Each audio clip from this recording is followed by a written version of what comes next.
Tissue culture मतलब किसी भी प्लांट का या किसी एक्सवाइटेड एनिमल का टिश्यू बॉडी से बाहर निकाल कर एक आर्टिफिशियल मीडियम में ग्रो कराना, कल्चर करना इस टिश्यू कल्चर।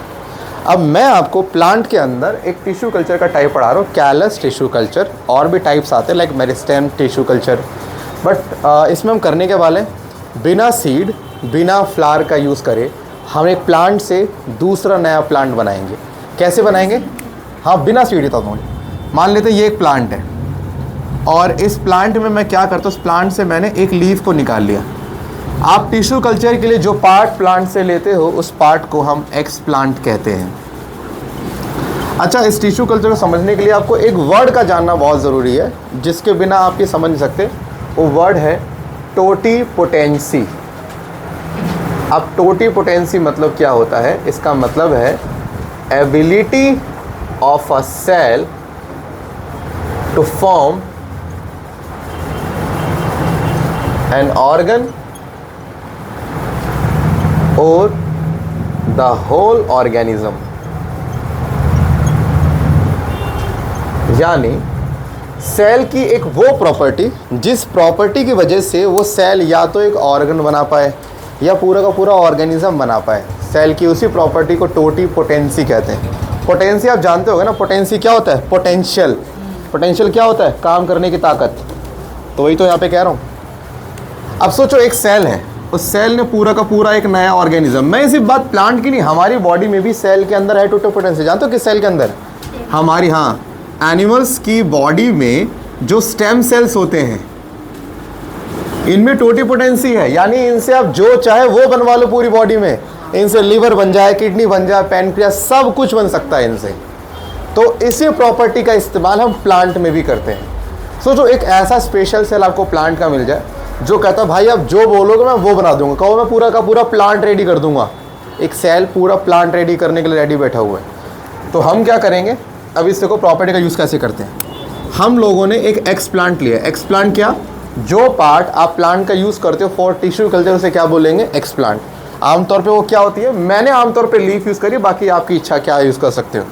इसमें से हम छोटा सा पार्ट कट करेंगे, इसके कुछ टिश्यूज़ का निकालेंगे और इसको एक अलग से मीडियम में रख के इस टिश्यू को ग्रो कराएंगे। छोटा सा मैंने लीफ का टिश्यू लिया, यहाँ पे हम रखेंगे न्यूट्रिटिव मीडियम, एक ऐसा मीडियम जो इस टिश्यू को ग्रो कराने में हमारी हेल्प करेगा। अब मुझे बताइए, जो लीफ है, यहाँ पे जो मैंने एक्स प्लांट लीफ लिया, लीफ के अंदर जो सेल्स होते हैं वो परमानेंट होते हैं कि मेरिस्टेमेटिक होते हैं? परमानेंट वो जो डिवाइड नहीं करते, मेरिस्टेमेटिक वो जो डिवाइड किया करते हैं। और लीफ के अंदर पाए जाते हैं मोस्टली परमानेंट टिश्यू, उनमें मेरिस्टेम टिश्यू इतने नहीं देखे जाते। और मैं आपको बता दूं कि जो परमानेंट टिश्यू हैं उनका एक दूसरा नाम भी है, उनको हम बोलते हैं डिफ्रेंशिएटेड टिश्यू। ये एक दूसरा नाम भी है, ठीक है। अब इसमें ढेर सारे प्रेजेंट हैं, हमने लिए सेल जो डिवाइड नहीं कर रहे। सोचो जब मैंने इससे टिश्यू का सैंपल लिया होगा तो इस टिश्यू के सेल्स में डिवाइड कहाँ करेंगे? नहीं करेंगे। अब वो जिनसे लिए जा रहे हैं वो तो डिवाइड करते नहीं, तो ये कैसे डिवाइड करेंगे? हम क्या करेंगे? हम न्यूट्रिटिव मीडियम देकर इन सेल्स को ऐसा बना देंगे कि इनमें डिवीजन की पावर आ जाएगी। और जैसे ही इनके अंदर डिवीजन की पावर आ गई, अब ये परमानेंट सेल नहीं कहलाएंगे, अब क्या कहलाएंगे? ये मेरिस्टेमेटिक सेल। तो यहाँ पर ध्यान रखना, अब ये जो हमने सेल्स डेवलप करे हैं इन पुराने सेल से, पहली बात, मेरिस्टेमेटिक सेल का दूसरा नाम होता है अनडिफ्रेंशिएटेड सेल। ये नाम है दूसरा मेरिस्टेमेटिक का।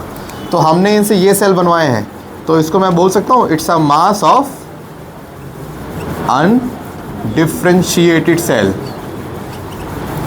और ये बेसिकली मैं मेरिस्टेमेटिक सेल को ही कह रहा हूँ। और पता इस पूरे मास को क्या बोलते हैं? इस पूरे मास को कैलस बोलते हैं।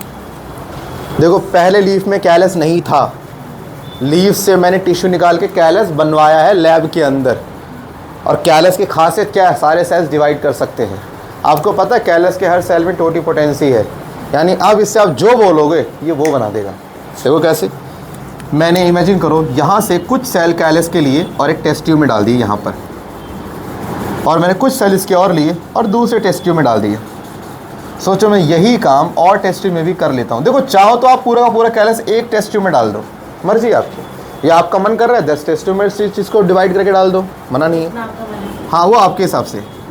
अब हम क्या करेंगे, इन टेस्ट ट्यूब के अंदर हम 2 हार्मोन का ट्रीटमेंट दे देंगे, एक ऑक्सिन का और एक साइटोकाइनिन। ये दोनों प्लांट हार्मोन है। अब होगा क्या, यही कैलस इसमें ग्रो करने लगेगा और कैलस ग्रो करने के बाद यहाँ पे रूट और स्टेम का फॉर्मेशन करेगा और थोड़ी ही देर में यहाँ पर आपको इस तरह से एक प्लांट बनता दिखेगा। मतलब कुछ दिन लगेंगे, ऐसा नहीं कि एक दिन में हो जाएगा। और ये जो प्लांट्स बने, these are called micro plants. अब ऐसा नहीं कि आपको इसी में ट्री मिल जाएंगे, आपको यहाँ से प्लांट निकालना है और जाके सॉइल पे लगा देना, फिर ये अपना मनचाहा हाइट गेन, जो भी इसका स्टेट है, गेन कर लेगा। सोचो कितना आसान तरीका टिश्यू कल्चर की हेल्प से। आपको कोई सीड, कोई फ्लावर, कुछ नहीं चाहिए। सिंपल प्लांट के आप किसी भी टिश्यू को जाइए, निकालिए, लैब में उसका कैलस बनवाइए, मतलब उस सेल के, उस टिश्यू के अंदर डिवीजन की पावर लेकर आइए जैसे करके, और फिर उससे आप बनाओगे कैलस, एक ऐसा टिश्यू जिसमें डिवीजन की पावर आ चुकी है। उस कैलस को आप जिस भी टेस्ट ट्यूब में डालोगे उसमें नया प्लांट आपका बनता चला जाएगा। अब इसी में हमने एक क्वेश्चन पूछा। क्वेश्चन ये है, मान लीजिए एक वायरस इन्फेक्टेड प्लांट है और आपको क्वेश्चन कहा जाए, आपको इस वायरस इन्फेक्टेड प्लांट से एक हेल्दी प्लांट रेडी करना है थ्रू टिश्यू कल्चर, तो कैसे करोगे? क्यों? अगर तुमने ये सोचा कि भाई क्वेश्चन ये है, हमें वायरस इन्फेक्टेड प्लांट से एक हेल्दी प्लांट रेडी करने हैं, सवाल है कैसे करा जाए भाई। अब तुम टिश्यू कल्चर के कोई तो टिश्यू लोगे। अब वायरस इन्फेक्टेड प्लांट में एक प्रॉब्लम क्या होती है, प्लांट के हर टिश्यू में वायरस है। अगर आपने लीफ लिया वहाँ वायरस, रूट लिया वहाँ वायरस, स्टेम लिया, अब कोई भी एक्सप्लांट लोग वायरस तो होगा। अब अगर एक्सप्लांट में ही वायरस है तो नए प्लांट में भी क्या मिलेगा, वायरस। बट हमें क्या बनाना है, वायरस इन्फेक्टेड प्लांट से हेल्दी प्लांट। तब यहाँ पर एक नई चीज़ आप ऐड करो। वायरस कहते हैं ना कि लूटा उनको जाता है जिनके पास कुछ हो, जिस पे लूटने को ही कुछ ना हो तो कौन क्या लूटेगा। सेम वायरस भी कहता है, वायरस कहता है मैं उस सेल पे कब्जा करूंगा जिस सेल में कुछ होगा लूटने लायक। अब सोचो कोई सेल जस्ट अभी बना ही है, उस सेल के पास ठीक से कोई रिसेप्टर नहीं है, ठीक से सेल वॉल नहीं बनी, ठीक से सेल मेम्ब्रेन नहीं बनी, तो वायरस उस पर अटैक कर ही नहीं सकता। भाई वायरस को किसी भी सेल पे कब्जा करने के लिए कुछ इसेंशियल प्रोटीन्स चाहिए होते हैं, और उन प्रोटीन्स को बनने के लिए सेल को टाइम चाहिए होते हैं। जो सेल जस्ट अभी बना है, क्या उसके पास होंगे ऐसे प्रोटीन और शुगर जो वायरस को चाहिए अपनी ग्रोथ के लिए? नहीं होंगे। यानी वायरस कभी भी मेरिस्टेमेटिक टिश्यूज पे अटैक नहीं करते। और मैं जिन टिश्यूज की बात कर रहा हूँ, ये बात कर रहा हूँ टिप वाले टिश्यूज की, जिन्हें आप क्या बोलते हो, एपिकल मेरिस्टेम। तो एपिकल मेरिस्टेम में होते ही नहीं है कभी वायरस। अब ये टिप कहाँ होगी, रूट का टिप ले लो या शूट का टिप, दोनों के टिप में आपको यही मेरिस्टेम देखने को मिलेंगे। तो हमें क्या करना है, हमें अपना एक्सप्लांट चेंज कर देना है। देखो अब हम पढ़ रहे हैं, हमारा जो नेक्स्ट टिश्यू कल्चर था, जैसे मैंने बोला कैलस, अगला हमारा टाइप क्या आएगा, मेरिस्टेम टिश्यू कल्चर। नाम से ही तुम्हें क्लियर हो रहा है इसमें क्या है। इसमें हम प्लांट का मेरिस्टेम लेंगे। कौन सा? देखो, या तो रूट के टिप से निकाल लो मेरिस्टेम, या तो शूट के टिप से निकाल लो। दोनों में से, जैसे हमारी शूट का टिप हो गई, यहाँ से आपने निकाल लिया मेरिस्टेम। अब जो आपने ये मेरिस्टेम वाला पार्ट लिया है, ये तो वायरस फ्री है ना। देखो पूरे प्लांट में वायरस है, बस टिप में वायरस कभी नहीं मिलेगा। बस आपने एक्सप्लांट लिया, एक टिप ले लिया, इसको ग्रो कराया, और आप अच्छा यहाँ पर आपको इसको कैलस बनाने की नीड है ही नहीं। क्यों? ये खुद डिवाइड करता है पहले ही। क्या बनाओगे कैलस? तो जब डिवाइड करता ही है, सीधा डालोगे इसमें, थोड़ा सा ग्रो कराओगे टिश्यू को, सीधा कहाँ छोड़ दो, टेस्ट ट्यूब में। अच्छा इसमें एक बात ध्यान देना।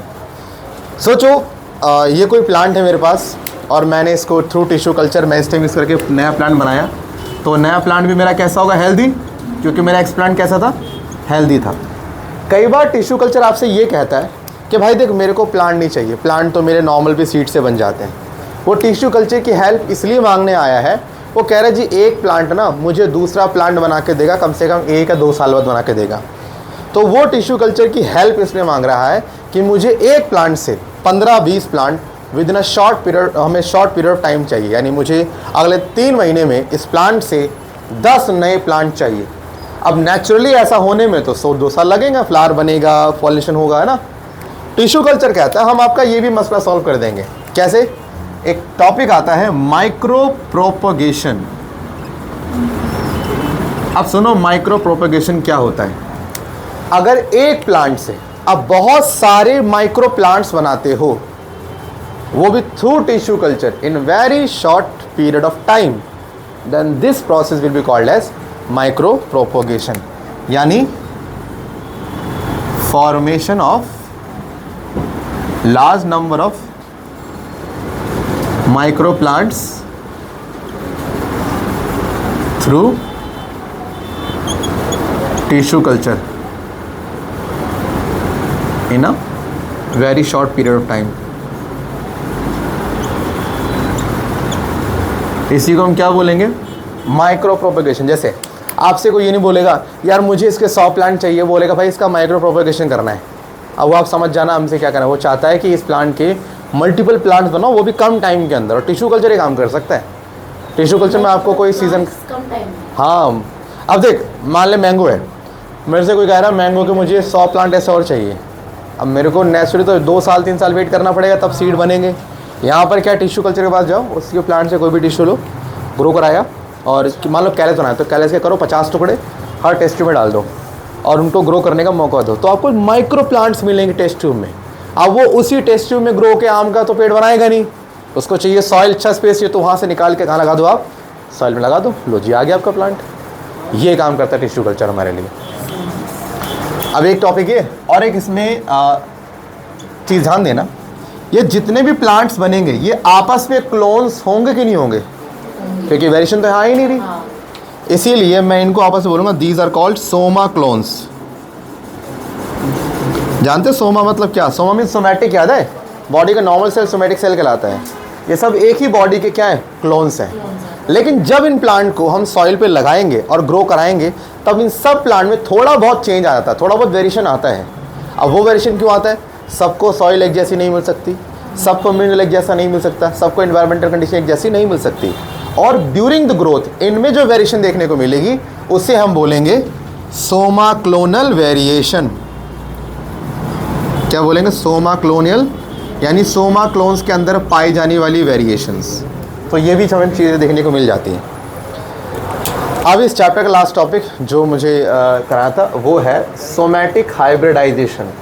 नाम से आई थिंक क्लियर भी हो गया होगा। हाइब्रिडाइजेशन मतलब दो चीज़ों को मिक्स करना। सोमैटिक समझो इसका मतलब क्या है, आवाज़ नहीं। एक प्लांट का सेल लिया मैंने जिसका नाम है पोटैटो, और एक प्लांट का सेल जिसका नाम है टोमेटो। यहाँ पे अंदर सेल मेम्ब्रेन अंदर इनका जो भी कंटेंट होगा, हमें क्या करना है, दोनों की सेल वॉल हटा देनी है। और सेल वॉल हटाने के बाद जो हमें मिलेगा उसको हम सेल तो नहीं बोलेंगे, उसको बोलेंगे प्रोटोप्लास्ट। क्या बोलेंगे? प्रोटोप्लास्ट। इसका एक पोटैटो का प्रोटोप्लास्ट और एक टोमेटो का प्रोटोप्लास्ट, दोनों सेल को हम PEG नाम के केमिकल कंपाउंड, जैसे पॉलीइथाइलिन ग्लाइकोल बोलते हैं, इस केमिकल के दोनों सेल जुड़ जाते हैं। और जैसे दोनों सेल जुड़ेंगे तो दोनों सेल का DNA एक सेल में आ जाएगा, दोनों सेल का साइटोप्लाज्म एक सेल में आ जाएगा, दोनों सेल के ऑर्गेनल एक सेल में आ जाएंगे। और इस सेल से फिर आप इस सेल को टिश्यू कल्चर की हेल्प लेके एक प्लांट आपने रेडी कर दिया। आपको पता अब क्या होगा इसके बाद? पहली बात, इस प्लांट का नाम है पोमैटो। नाम क्या है? पोमैटो। टोमेटो और पोटैटो का जो बेटा है इसका नाम पोमैटो, जोमेटो नहीं है।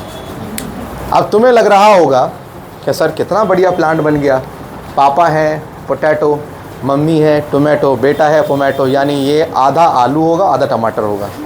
ऐसा नहीं होता भाई। इसमें होगा क्या? इसमें होगा क्या? मिट्टी के नीचे तो आलू आएंगे और ऊपर टमाटर आएंगे। सेम प्लांट पे दोनों, हाँ दोनों वेजिटेबल्स आएंगे। हाँ that is the power of somatic hybridization. आप सेम प्लांट पे दो वेजिटेबल ला सकते हो। और ये फिर हमने एनिमल से भी किया है। हमने लॉयन और टाइगर को मिलाया, उनसे बनाया लाइगर। हॉर्स और डोंकी को मिलाया, बनाया म्यूल, खच्चर जिसे कहते हैं। हमने ट्राई, अच्छा लेकिन एक बताऊँ कमाल की चीज़, हाँ पता है एक चीज़ बताऊँ, एनिमल्स के अंदर बहुत ही अच्छा यूनिक फिनोमेना है। कभी भी दो डिफरेंट स्पीशीज़ का एनिमल जब क्रॉस करेगा और उनका बच्चा जो पैदा होगा, बच्चा उनका हमेशा बांझ होगा। हमेशा बांझ मतलब स्टेराइल, हमेशा। दोबारा बोलना कि आपने क्या बोला? दो सेम स्पीशीज का जब बच्चा होगा तो उनका बच्चा होगा फर्टाइल, मतलब इनका बच्चा बच्चा पैदा कर सकता है। लेकिन दो अलग अलग स्पीशीज का जब क्रॉस कराओगे, इनका जो बच्चा पैदा होगा वो होगा स्टेराइल, वो कभी बच्चे पैदा कर ही नहीं सकता। और डिफरेंट स्पीशीज जब क्रॉस करती है इसको बोलते हैं इंटरस्पेसिफिक हाइब्रिडाइजेशन, और सेम करती है तो इंट्रास्पेसिफिक। तो ऐसा कौन सा केस है जिसमें जनरेशन कंटिन्यू हो सकती है? इंट्रास्पेसिफिक वाले में। जैसे ह्यूमन का क्रॉस हुआ, बेबी हुआ, ये बेबी बच्चे पैदा कर सकता है। लेकिन ह्यूमन का किसी और के साथ क्रॉस हुआ, इससे अगर बेबी हुआ भी तो बच्चे उस बच्चे के, साइंटिस्ट सारे खुरापात काम करते हैं, मुझे उसका आइडिया भी नहीं है। ये था इस टॉपिक में जो रह गया था। बंद कर दे।